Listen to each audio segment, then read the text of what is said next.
ఇప్పుడే జీ5 app download చేయండి. చూడండి మీ ఫేవరెట్ టీవీ షోస్ ఎప్పుడైనా ఎక్కడైనా.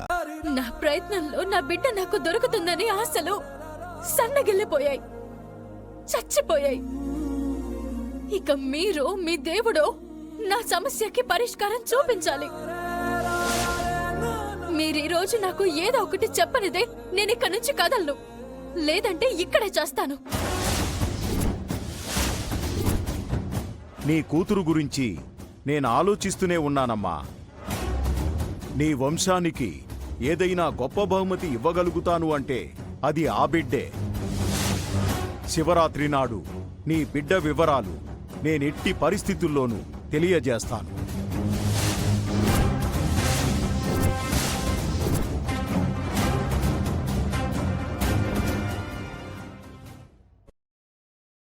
జీ5 యాప్ డౌన్లోడ్ చేసి అన్ని ఎపిసోడ్స్ పూర్తి ఉచితంగా చూడండి.